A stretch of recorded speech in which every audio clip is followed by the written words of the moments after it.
오늘 신년 첫 주일입니다. 다사다난했던 묵은해를 영원한 과거로 보냈고 새로운 꿈과 희망을 가지고 저와 여러분은 새해를 맞이했습니다.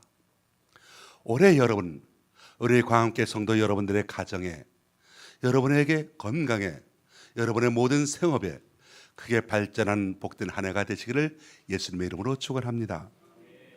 우리 사람들의 마음은 새 것을 좋아하고 새 것을 얻기 위하여 애를 씁니다. 그래서 새 옷을 입으려고 하고 새로운 집에서 새 차를, 새로운 일을 시도해 보려고 하죠. 이처럼 모든 사람들이 새 것을 좋아하지만 실은 새해란 자기 자신이 먼저 새 사람이 되어야 하는 기회다라고 하는 것을 잘 깨닫지 못하고 있습니다. 새로운 달력을 벽에다 걸고 새로운 계획을 세우고 새해를 출발하지만 대부분의 사람들이 지난해의 습관을 되풀이하거나 타성에 젖어 있습니다. 새해를 맞이한 우리에게 가장 필요한 건 새 마음을 가진 새 사람이 되는 것이라는 것이죠.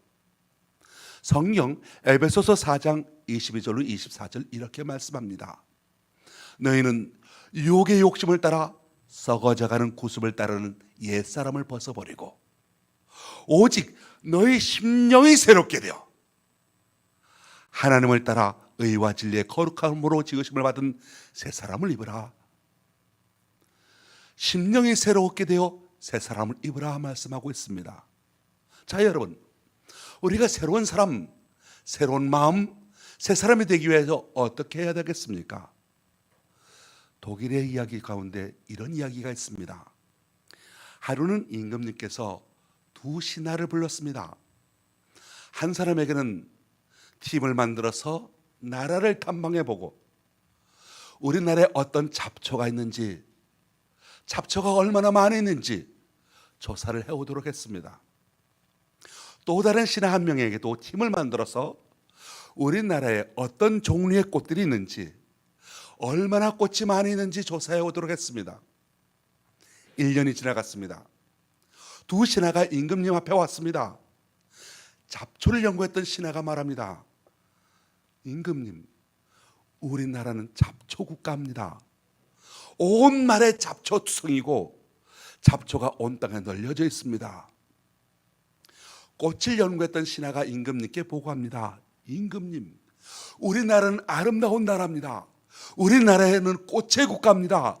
우리나라 국토 전역에 얼마나 다양하고 많은 꽃들이 가득한지 모르겠습니다. 똑같은 시간에 똑같은 지역을, 똑같은 나라를 탐방하고 돌아왔지만 한 사람은 잡초를 열심히 보았기에 온 나라가 잡초투성이라고 그렇게 보고를 합니다. 다른 한 사람은 꽃을 연구했기 때문에 이 나라, 아름다운 나라, 꽃의 나라라고 보고합니다. 여러분은 한 해를 어떻게 살아가시겠습니까? 주변에서 잡초를 보시며 살아가시겠습니까? 아니면 꽃을 보면서 살아가시겠습니까?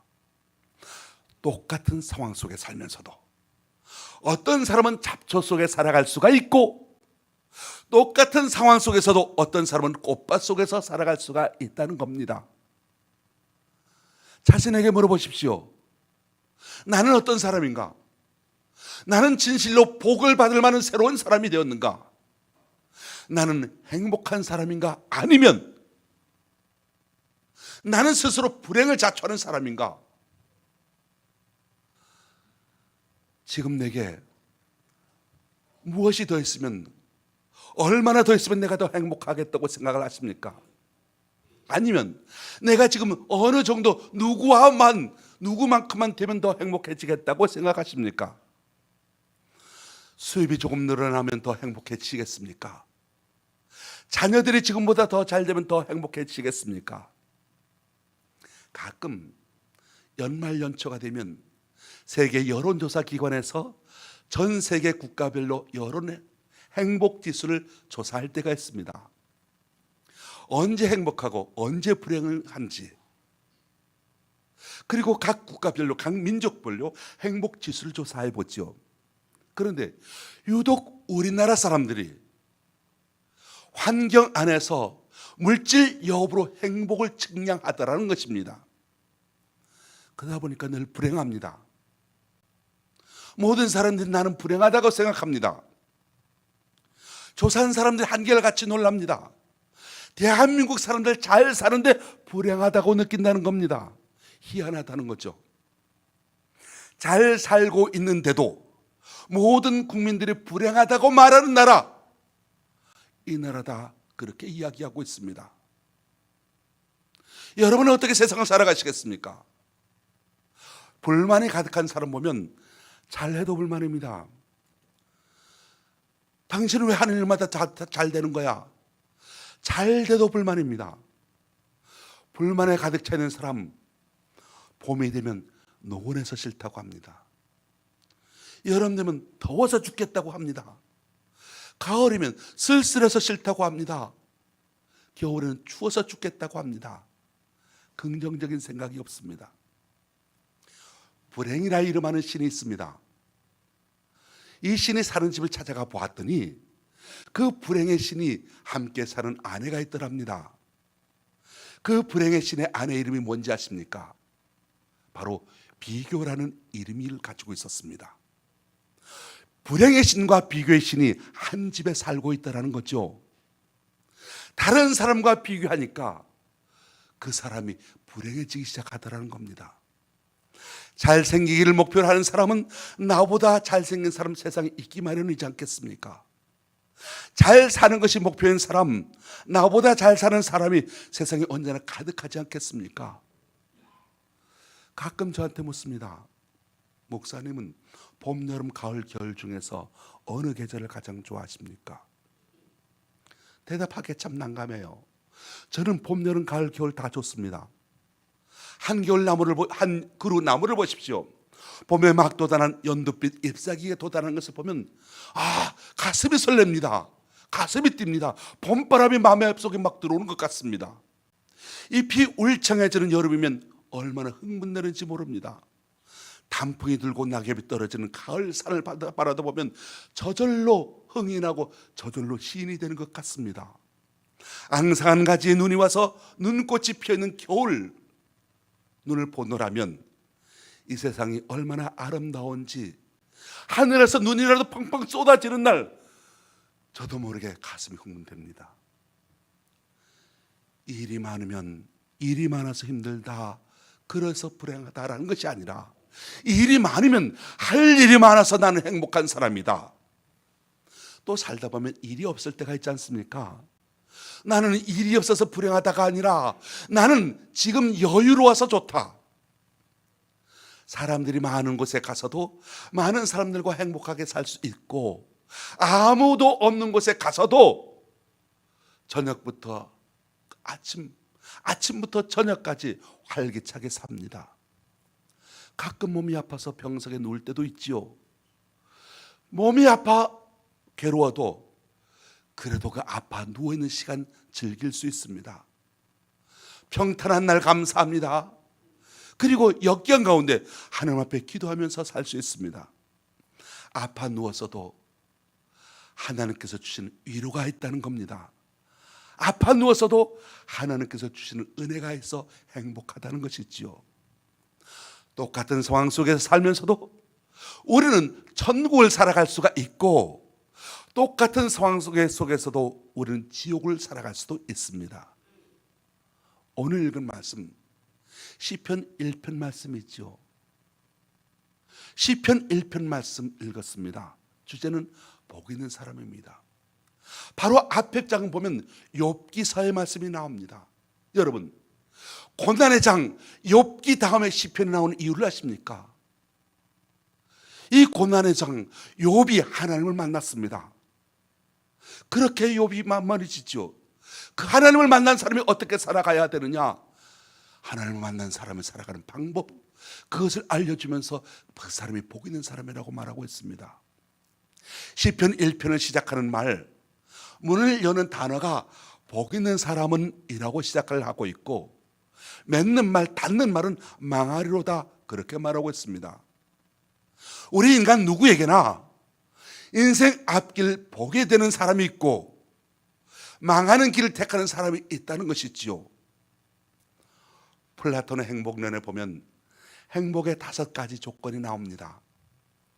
첫 번째는 먹고 싶고 입고 싶은 수준에서 조금 모자란 듯한 재산. 그러니까 먹는 것이 넉넉하지 못하고 입는 것이 조금 구차해지는 것, 약간 그런 것, 그것이 행복한 삶이라는 겁니다. 모든 사람이 칭찬하기에 약간 부족한 듯한 용모, 주위 사람의 절반 정도가 알아줄 만한 명예, 겨루어 한 사람은 이기고 2사람에게 질 만한 체력, 당신 연설을 듣고 절반은 동의하고 손뼉칠 만한 말솜씨, 그러면 행복한 줄로 알라 말하고 있습니다. 겸양의 미덕을 봅니다. 늘 부족하기에, 무언가 부족하기에 하나님 바라보며 하나님을 의지하며 살 수밖에 없는 존재, 바로 그러한 사람이 행복한 사람이라고 하는 겁니다. 모든 것이 풍족해서 넉넉해서 행복한 것이 아니라 무엇인가 부족하지만 그 가운데서 하나님을 바라볼 수 있다는 것, 바로 그 사람이 행복한 사람이라는 겁니다. 행복은 환경이나 조건이 있는 것이 아니라는 것이지요. 나는 하나님 없이는 살 수가 없습니다. 나는 하나님과 하나님께 의지하며 살 수밖에 없는 존재입니다.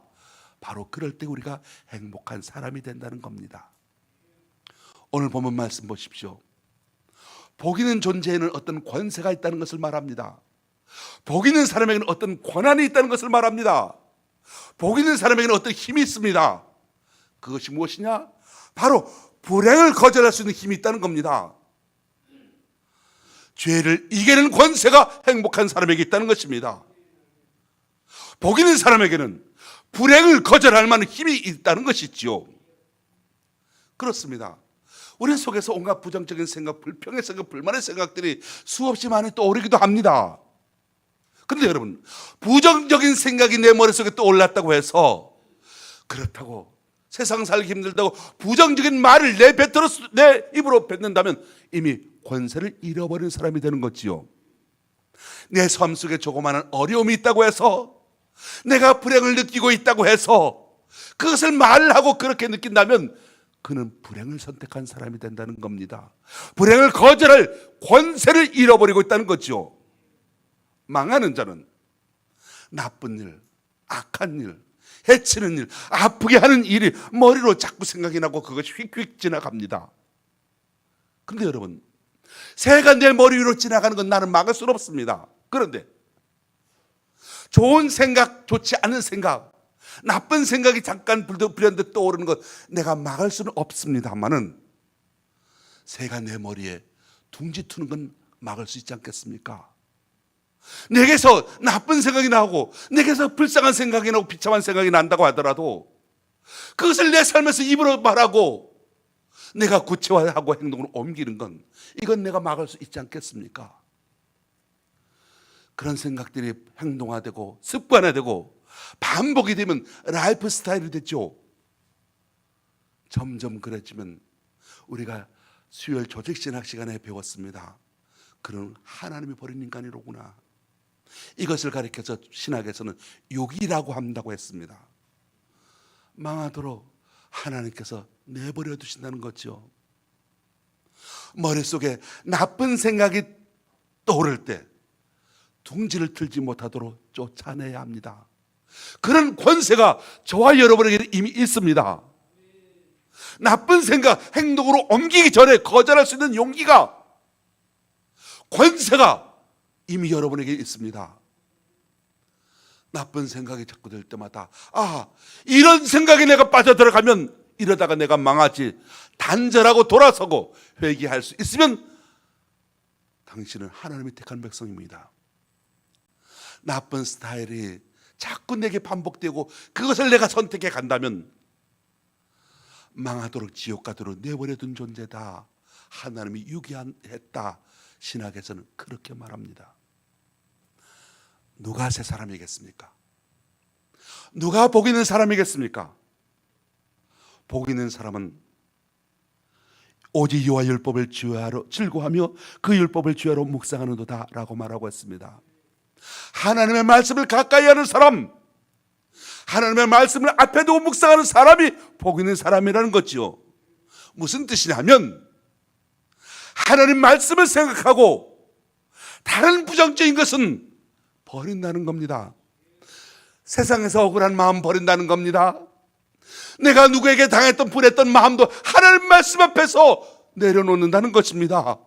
슬픈 마음도 하나님 말씀 붙잡고 슬픈 마음 내버린다는 것입니다. 잊어버리는 겁니다.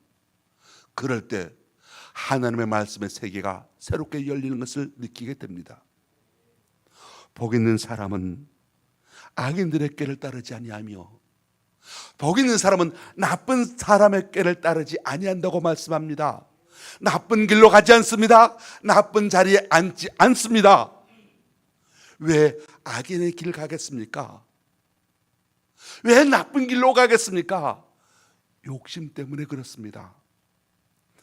속이는 자도 나쁘지만 속는 자도 나쁩니다. 꼬이는 자도 나쁘지만 꼬드기는 자도 나쁘지만 그 꼬드김에 넘어가는 자도 역시 같은 사람입니다. 부정적인 말을 하는 사람 나쁜 사람 있지만 그 말을 듣고 가만히 있는 사람도 나쁜 사람입니다. 욕심 때문에 우리가 악을 저지르게 되는 것이지요. 야고보서 1장 15절 욕심이 잉태한 즉 죄를 낳고 죄가 장성한 즉 사망을 낳느니라. 여러분, 욕심이 나를 이끌어가는 것이 아니라 감사가 나를 이끌어가도록 하십시오. 따라하겠습니다. 이만하면 행복하다. 이만하면 감사하다. 그러면 여러분 사망에 이른 욕심에 빠져들지 않을 수 있습니다. 사망에 이른 욕심을 물리칠 권세를 가지게 되는 겁니다. 교회 생활도 마찬가지입니다. 광함께 성도로 살아가면서 나는 이만하면 행복하다, 이만하면 감사하다, 그것이 내 마음속에 자리 잡게 되면 이단에 넘어갈 일이 없습니다. 사이비에 걸려들 일이 없습니다. 엉뚱한 짓을 할 겨를이 없습니다. 이단의 미혹당해서 넘어지는 사람들 특징을 아십니까? 한결같이 부정적인 사람입니다. 교회에 대해서, 교육자에 대해서, 목사에 대해서 부정적인 생각하는 사람, 그리고 그렇게 생각을 집어넣고 그 생각에 넘어가는 사람이 이단에 넘어가게 되는 겁니다. 불평불만하다가 넘어가게 되는 거죠. 물론 이 지상의 교회는 완전하지 못합니다. 그럼에도 불구하고 사도 바울이 부탁했던 것처럼 우리를 위하여 기도하라. 여러 가지 교회 연약함과 교육자에 대해서 기도해야 하는 것이지, 그러지 못할 때는 그 신앙이 미혹받아 다른 데 이단에 끌려가게 되는 겁니다. 제가 여러분들 마음에 다 들겠습니까? 마음에 다 안 들지만 그래도 하나님께서 우리 목사님을 심어주셨다, 우리 가정 복받으라고 우리 목사님을 우리 교회에 보내주셨고 우리로 만나게 해주셨다, 나를 천국으로 인도해 주시기 위하여 함께 가도록 붙들어 주셨다, 그렇게 생각하면 감사한 일이지 않겠습니까? 주위를 둘러보십시오. 다른 성도를 보면서도 마찬가지입니다. 부족하지만 이분 내게 하나님께서 붙여주셨습니다. 내가 축복하고 살아야지. 그러면 내 옆에 앉아있는 사람이 한없이 고맙고 감사할 따름입니다. 그러면 나도 그 사람과 함께 더불어 행복한 신앙생활을 할 수가 있게 되는 것이지요. 가정에서 남편 부족해하는 듯 보이지만 그래도 하나님께서 내 남편 내 곁에 붙여주셨고 우리 가정에 영적 제사장으로 세워주셨다 인정하게 될 때 남편이 존경스러워질 수가 있는 것 아니겠습니까? 우리 가정에 우리 부모님, 내 자식, 우리 가정에 하나님께서 심어주셨다, 그렇게 생각하는 것이 바로 행복의 시작이 되는 겁니다. 광함께 성도로서 이만하면 행복하다, 이만하면 감사하다, 따라해 보겠습니다. 이만하면 행복하다, 이만하면 감사하다. 그렇습니다. 새 출발, 우리의 자리가 행복의 마음, 감사의 마음을 토대로 해서 한 해를 복된 삶으로 쌓아갈 수 있게 되기를 바랍니다. 내 남편, 내 아내가 부족한 듯 보이지만, 부모님 모시고 사는 것 모자란 듯 보이지만, 내 자식과 살면서 그래도 이만하면 행복하다, 그렇게 시작하면 행복해지는 겁니다. 우리 가정 이만하면 행복하다, 자, 한번 해보겠습니다. 우리 가정 이만하면 행복하다. 그렇게 믿으시기 바랍니다. 오만한 자들의 자리에 앉지 않냐고 말씀하고 있습니다. 오만한 자들의 자리에 앉지 않는다. 좀 설명을 드려야 되는 부분이 있죠. 오만한 자들, 어떤 자를 말합니까? 냉소적인 사람, 경멸하는 듯하고 불순하고 비꼬고 비웃기를 잘하는 것을 오만하다 성경은 말하고 있습니다. 그래서 이 오만한 사람들 보면 좋은 말로 듣질 못합니다. 좋게 말하는데도 이상하게 받아들여서 상처되게 그렇게 하는 경우를 보게 되지 않습니까? 교회가 좋은 일을 가지고 계획해도, 좋은 일을 해도 빈정거리고 비방합니다. 제가 전에 알고 계셨던 어떤 훌륭한 장로님이 계셨습니다. 이분이 장로가 되기 전에는 기도도 열심히 하고 성경을 참 많이 읽으신 분이셨습니다. 정말 신앙생활하면 저렇게 해야 된다, 하나님께서 복 주실 만하다 생각했고 실제로 복도 받았습니다. 그래서 이분이 정말 저런 사람 장로가 돼야지 하는데 진짜 장로님이 되셨습니다. 그런데 여러분, 얼마 되지 않아서 크게 실망을 하게 됩니다. 노예 나가기 시작을 합니다. 다른 교회 장로님들 만나기 시작을 합니다. 다른 교회 장로님들 중에서 목사님을 비난하는 장로들, 교회에 대해서 불평하는 장로들, 뭐 이것저것 불평하고 비난하는 장로들과 사귀기 시작합니다. 그러면서 이상하게도 그 잘못된 거 금방 배우기 시작합니다. 그분과 잠깐 이야기를 나누게 됐는데 전부 다 교회에 대한 불평이었고 주변에 대한 교인들의 허물에 대한 이야기뿐이었습니다. 그분이 왜 그랬겠습니까? 불평불만을 너무 빨리 배웠던 겁니다. 목사님에 대해서 이 새끼 저 새끼 하면서 욕을 하길래 제가 그때 30대 초반이었는데, 그래서 제가 장로님 존경하시나 하는데 어떻게 그렇게 말씀하시면 목사님한테 이 새끼 저 새끼 하면 되겠습니까? 했더니 그 장로님이 하시는 말씀이, 그 목사 그 새끼 미안합니다. 그대로 옮겨서 내가 주일학교 때 가르쳤던 애야. 주일학교에서 그 교회에서 이제 주일학교 잘 다니고 어린 데서 담임 목사가 되었던 거죠. 그렇게 하면서 이렇게 얘기를 하더라고요. 그래서 그래도 목사님한테 그렇게 험한 말을 하시면 되겠습니까? 그러면 하나님 좋아하시겠습니까? 그런데 이 새끼 하더라고요. 그리고 나서 일주일 안 돼서 무슨 소식을 들었냐면 그 장로님이 새벽에 운동 나갔다가 차에 치여 죽었다는 겁니다. 차에 치여 죽었는데 무슨 차에 치였냐? 요즘 똥차 없죠. 옛날에 똥차 있었습니다. 똥차에 치여 죽었습니다. 똥차에 치여 죽었는데 시체를 수습하기 어려울 때 박살나버려 죽었습니다. 자, 여러분, 하나님 앞에, 하나님의 이름 앞에 교회를 욕되게 하고 똥치를 치라니까 하나님께서 똥차를 그렇게 쓸어버리셨다, 다른 사람이 그렇게 해석하는 것을 제가 들었습니다. 자, 여러분, 주님 앞에 충성을 다하기 위하여 장로가 되신 분이셨습니다. 그런데 다른 사람과 불평하는 것을 배우고 남을 심판하는 자리에 서더니 정말 하나님 앞에 큰 심판당하는 것을 보게 될 때 마음이 너무 아팠습니다. 좋으신 분이셨는데. 우리도 마찬가지입니다. 목장 모임에서도, 여전도회 모임에서도, 남전도회 모임에서도 교회에 대한 불평 불만이 나오거든 그 자리에서 그 입을 다물게 하십시오. 그런 말을 하면 그 사람 영적으로 죽어가는 사람이고 그 말을 듣는 나도 죽어가기 때문입니다. 하나님의 축복은, 하나님의 선포는 하나님께서 말하신 대로 이루어지는데, 하나님께서 사가랴에게 아들을 주시겠다고 약속하셨잖아요. 하나님께서 아들을 주시겠다고 하니까 사가랴가 뭐라고 말합니까? 내 나이가 몇 갠데, 내 아내가 나이가 몇 갠데, 둘 다 나이가 늙었는데 무슨 아들이냐고, 내년 이맘때 아들을 보겠냐고 웃었습니다. 하나님께서 어떻게 조치하십니까? 하나님께서는 아들을 주셔야 되겠고 복을 주셔야 되겠으니까 차라리 그 자리 사가랴의 입을 벙어리로 만들어 버리지 않습니까? 하나님의 축복이 이루어질 때까지 벙어리로 살아야 했던 겁니다. 차라리 불평불만하는 사람이 있거든 그 입을 막으시고, 내게 입에서 불평이 나오거든, 불만을 나오거든 입을 막으시기 바랍니다. 우리는 언제든지 하나님의 말씀에 감격하고 감동하는 사람이 되어야 하는 것이죠. 요한계시록 1장 3절 이렇게 말씀하고 있습니다. 이 예언의 말씀을 읽는 자와 듣는 자들과 그 가운데 기록된 것을 지키는 자들이 복이 있다고 말씀합니다. 왜 그런데 하나님의 말씀을 들으려 하지 않냐고 사람의 소리를 들으려고 합니까? 왜 불만의 소리가 들려옵니까? 왜 불평의 소리가 들려옵니까? 왜 불순종의 소리가 들려오겠습니까? 하나님의 음성을 듣도록 하십시오. 누가 행복한 사람입니까? 행복한 사람은 권세가 있는 사람이라고 말씀을 드렸습니다.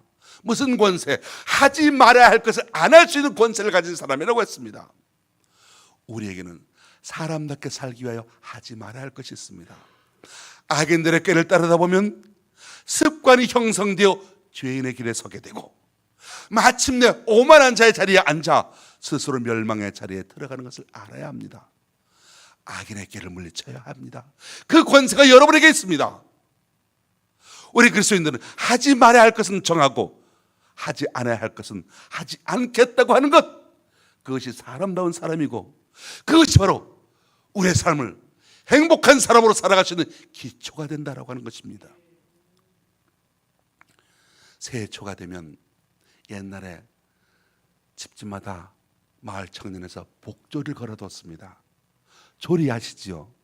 우리 어른들은 조리를 아실 겁니다. 우리 청년들을 보니까 모르는 사람들이 있어서 설명을 좀 했습니다만은, 이 조리라는 것이 그 밥을 할 때 옛날에는 쌀에 돌이 많았습니다. 요새는 다 쌀이 없는, 돌 없는 쌀이 다 팝니다만은 옛날에는 쌀마다 돌이 있어서 거기서 조리로 이렇게 일궈서 물로 일궈서 그 돌을 걸러내는 것이 조리였습니다. 왜 연초에 복조리를 대문 앞에 걸어두겠습니까? 이 조리는 담아두는 도구가 아닙니다. 조리의 용도는 걸러내는 도구입니다. 맞지요, 집사님? 조리에다 뭘 담아두진 않습니다. 조리로 뭘 걸러냅니다. 무엇을 걸러내냐? 쌀을 일구는데 돌을 걸러내라는 것이지요. 즉 복조리의 뜻은 무엇이냐? 한 해 동안 살아가면서 우리 가정에서 돌을 일궈내라는 겁니다. 인생 살다가 부정적인 생각이 들거든. 그 부정적인 생각을 일궈내버리라는 겁니다. 어려운 것, 아픈 것, 힘든 것, 실패스러운 것, 고통스러운 것 많이 한 해를 살아가다 보면 있을 겁니다. 이런 것들, 이런 돌들을 잘 걸러내고 하나님께서 주시는 분복을 누리면서 감사하면서 이만하면 행복하다, 선포하며 살아간다, 그런 뜻에서 조리를 나눠주는 것이 아니겠나 생각합니다. 오늘 시편 말씀, 복 있는 사람은 어떤 사람인가? 하나님께서 한 폭의 그림으로 보여주십니다. 복 있는 사람은 어떤 사람이냐? 시냇가에 심은 나무라고 말하고 있습니다. 생각해 보십시오. 푸른 초장이 쫙 있습니다. 시내가 흐르고 있습니다. 그리고 그 시냇가에 나무가 심겨져 있습니다. 무슨 뜻이냐? 새가 열매를 따먹고 날아가다가 똥을 싸서 어쩌다가 돋아난 나무가 아닙니다. 시냇가에 심은 나무라고 말했습니다. 어쩌다가 생겨난 돋아난 나무가 아니라, 아무렇게나 버려져서 생겨난 나무가 아니라 하나님의 계획이 있고 하나님의 목적이 있고 하나님의 선하신 뜻이 있어서 심겨진 나무가 바로 시냇가에 심은 나무라는 겁니다. 시냇가에 심은 나무 하니까 언뜻 생각할 사람들이 뿌리 깊은 나무 바람에 흔들리지 아니할세 하면서 용비어천가 생각하는 분들이 있는데, 근데 이 시냇가에 심은 나무를 생각하면서 그 용비어천가를 생각하면 그 성경을 잘 안 읽으신 분인 것 같습니다. 기억하십시오. 시냇가에 심은 나무 꼭 뿌리가 깊진 않습니다. 시냇가에 심은 나무 바람 불면 흔들립니다. 눈 쌓이면 가지가 부러집니다. 시냇가에 심은 나무라 한달지라도 실패와 고통과 질병이 있을 수 있습니다. 한 해를 살아가면서 여러분에게 어려운 일이 있을 수 있습니다. 시냇말이 마르면 갈급해질 수 있습니다. 시냇가에 심은 나무 무슨 뜻이냐? 하나님의 은혜가 없이는 살 수가 없다라고 하는 뜻입니다. 한순간도 하나님을 의지하지 않고서는 버티며 살아갈 수가 없는 나무가 바로 시냇가에 심은 나무이지 않겠습니까? 그래서 어떻게 하라? 늘 기도하라. 쉬지 말고 기도하라. 하나님을 의지하라. 하나님과 의논하라. 하나님을 붙들고 살라. 바로 그것이 시냇가에 심겨진 나무라는 것입니다. 한 해를 살아가면서 내 힘으로 버티라는 것이 아닙니다. 하나님께서 붙들어 주신 그 힘으로 버티고 살아가는 것입니다. 이것이 바로 시냇가에 심은 나무입니다. 그러면 시냇가가 어딜까요? 우리 성도들에게 시냇가는 어디를 말하는 것일까요? 브룬나라고 하는 신학자는 하나님의 말씀이 선포되는 곳, 그것이 바로 성도들의 시냇가다라고 말을 합니다. 하나님의 말씀이 선포되는 곳, 하나님의 역사가 있는 곳, 그것이 바로 성도들이 뿌리 내리고 살아야 할 시냇가다라고 하는 것이지요. 하나님의 말씀에, 주님의 심장 속에, 주님의 사랑 속에 뿌리 내리고 사는 성도 여러분 다 되시기를 주님의 이름으로 축원합니다. 시냇가에 심은 나무는 그늘이 많아지고 새들이 논일고 나그네가 쉬고 열매를 맺어서 많은 사람을 복되게 합니다. 여러분 한 해의 삶이 그렇게 많은 사람을 복되게 하는 삶이 될 수 있게 되기를 바랍니다. 참 재미있는 생각이 나옵니다. 여러분, 사과나무 1년에 몇 번 사과를 거두죠? 1년에 한 번 사과가 맺힙니다. 배나무는요? 배나무는 1년에 한 번 열매가 맺힙니다. 포도나무는요? 포도나무도 1년에 한 번 포도가 맺힙니다. 그런데 복 있는 나무는 어떤 나무냐? 시냇가에 심겨진 나무는 어떤 나무냐? 1년에 한 번 열매를 맺는 것이 아니라 오늘 3절 말씀 보십시오. 3절. 그는 시냇가에 심은 나무가 철을 따라 열매를 맺으며라고 말했습니다. 철을 따라 열매를 맺는다. 봄에는 봄에 열매를 맺고, 여름에는 여름에 열매를 맺고, 가을에는 가을에 열매를 맺고, 겨울에는 겨울에 열매를 맺게 된다는 겁니다. 무슨 말씀이냐? 복 있는 사람, 시냇가에 심겨진 나무는, 그런 사람은, 하나님의 말씀에 기초를 두고 살아가는 사람은, 모든 것 하나님께 의지하며 바라며 기도하며 살아가는 사람은 형통할 때 맺혀지는 열매가 있고, 역경에 있다는 역경 속에 맺혀지는 열매가 있고, 좋은 일 있을 때 맺혀지는 열매가 있고, 시련이 있을 때 그 시련 속에서 맺혀지는 열매가 있다는 겁니다. 그래서 성경을 말씀합니다. 하나님을 사랑하는 자, 곧 그 뜻대로 부르심을 입은 자들에게는 모든 것이 합력하여 선을 이루느니라. 그렇습니다. 환경에 따라서, 형편에 따라서, 처지에 따라서 하나님께서 주시는 다양한 열매가 여러분에게 있게 되길 원합니다. 바로 이것이 시냇가에 심겨진 나무입니다. 우리는 지금까지 문제가 없는 삶, 모든 것이 풍족하고 넉넉한 삶을 행복한 사람이라고 생각했습니다. 근데 여러분, 고난이 있습니까? 원체는 환경에 빠졌습니까? 누구에게도 말하기 어려운 가슴 아픈 사연이 있으십니까? 철 따라 열매를 맺으며 여러분의 환경 속에서, 여러분의 처지와 여러분의 입장 속에서 하나님께서 주신 열매가, 은혜의 열매가, 축복의 열매가 있음을 믿으시길 바랍니다. 이 한 해 동안 그렇게 복 있는 존재로 살아가십시오. 결론입니다. 복 있는 사람은 하는 일이 다 형통한다고 말씀합니다.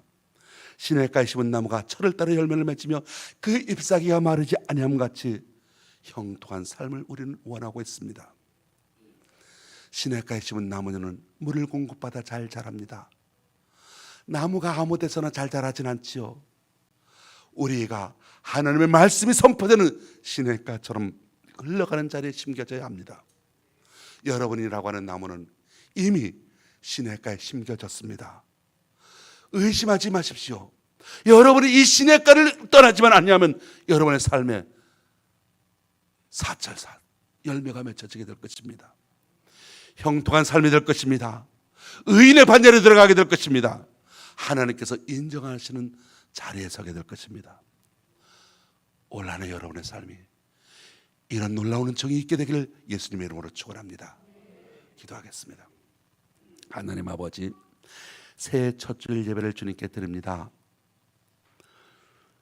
우리 마음속에 좋지 못한 것들, 악인에게, 죄인에게 오만한 자리에 앉는 것들 쫓아내게 하여 주십시고, 굳게 믿음을 주셔서 힘있게 열매 맺는 삶을 살게 하여 주옵소서.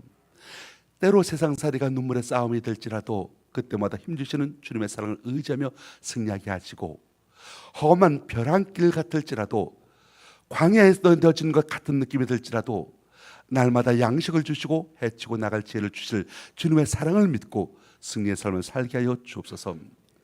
지저분한 이야기들에게는 벙어리가 되게 하시고, 남을 뜯어내는 험담에는 귀머리가 되게 하시고, 남의 실수에 대해서는 덮어주는 사람 되게 하여 주옵소서.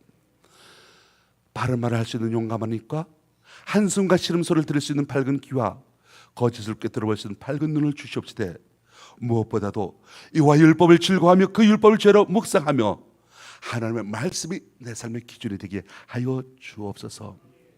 존경하기를 서로 먼저 하라고 하신 주님, 내 곁에서 만난 사람들 존경하게 하시고, 나와 함께 하신 사람, 그와 함께 살아가는 것이 이만하면 행복하다 하는 마음 갖게 하여 주옵소서.